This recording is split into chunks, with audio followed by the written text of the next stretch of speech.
Hey guys, welcome back to a new video. Today we're going to be talking about Orcust and Mekk-Knight. In particular, our new best friend from his Eternity Code, Girsu the Orcust Mekk-Knight, and whether or not it's worth $100, and some of the cool stuff you can do with it. So to start off our video, we're going to do a basic 2-cut combo of Girsu and Mekk-Knight Blue Sky or Mekk-Knight Purple Nightfall, but I'm going to go with Blue Sky. So the combo goes a little bit like this. You can almost summon Girsu, send Orcust Nightmare from a deck to the grave, activate Girsu's second effect, give our opponent a token, and give ourselves a token, and then we turn our token into Including Ball. And then there's 2 cards in the same column, so we can special summon our Mekk-Knight Blue. And since our opponent has a card, we can search a Mekk-Knight. So we're going to add Mekk-Knight Indigo Eclipse to our hand. Then we're going to do something a bit not as standard to most Orcust players. We're going to make Mekk-Knight of the Morning Star. It's going to use his effect. We're going to discard Mekk-Knight Eclipse to add a World Legacy card from our deck to our hand. We're going to add World Legacy Secrets to our hand. Then, because we have an Orcust Nightmare in our graveyard, we can banish it to send World Wand to the grave, and then activate World Wand's effect, summon back Orcust Nightmare. And we can turn those 2 into a Galatea. And activating Galatea's effect, we can shuffle back our World Wand to get, you can get Babble or Crescendo. I'm just going to show Babble, Crescendo first. And then we want to overlay, because we want to get rid of our enemy token, Girsu to send it. And then turn these guys into another Galatea.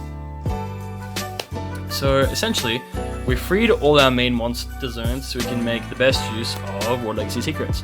So this card, for those unfamiliar, it negates all monster effects in the same column as a Mekk-Knight. And it also special summons a level 5 or higher out of the grave.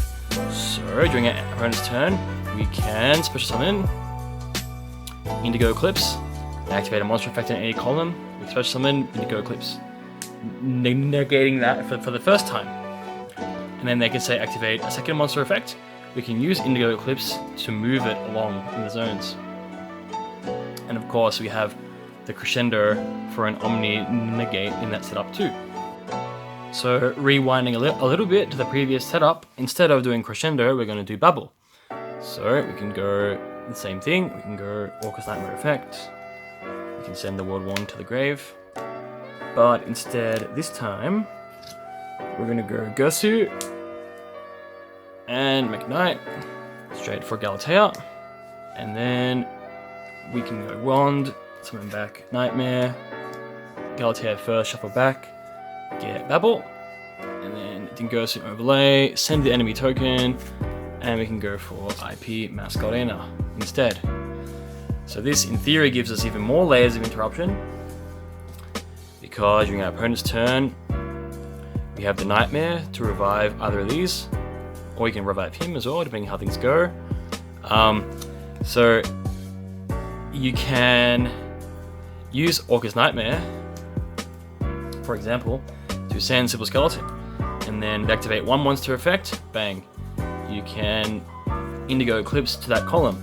They do a second effect, bang, you move it to the next column. And then they can do a third effect, if so, and then bang, you go do it into another column. So you can essentially negate 3 monster effects, and of course you have the IP Link Summon.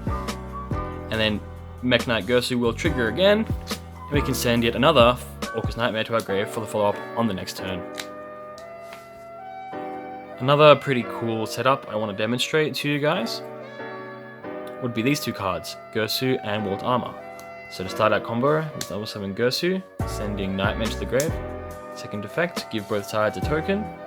Turn our token into Link Rebirth. Then we can link those immediately into a Galatea. And we can banish our Nightmare to send World Wand to the grave, and then World Wand's second effect, summon World Armor out of our hand, and World Armor's effect, add World Legacy Secrets to our hand. Then we can use our World Wand's effect to summon back Orcust Nightmare. Then we use Galatea's effect, shuffle back our World Wand, set up our Babble, and then we want to stack Galatea for Girsu, because is we want to send the token we gave them, and then we turn our 2 monsters into the IP Masquerader, and then we set our legacy secrets. So this is an interesting setup because on our opponent's turn, we can use our Orcust Nightmares effect to put the simple skeleton to our graveyard. This will allow us to revive back our Girsu, the Orcust Mekk-Knight. So say, for example, we're able to link summon for Unicorn. That's one disruption. That will put our Girsu to our grave as well. So based on how the turn's going, we can use that simple skeleton to summon back our Girsu if we need to send a card. So then, say in theory, our opponent summons a monster, they activate their effect, chain link 1, and then we can go chain link 2 or legacy secrets, targeting our or legacy world armor, and then chain link 3, we can go simple skeleton, banish, to target our Girsu. So then we can put Girsu in whatever column that the monster effect is activating in, and then we can summon back world armor. So then on a new chain, so obviously their monster effect will be negated thanks to World Legacy Secrets. Then on a new chain, we'll be able to search a World Legacy card and send an Orcust monster for next turn, giving us a good follow-up play. Conversely, we can also, instead of making Unicorn, we can obviously do Topologic Gumbler or Zerberus, and we can trigger it with this Revival effect.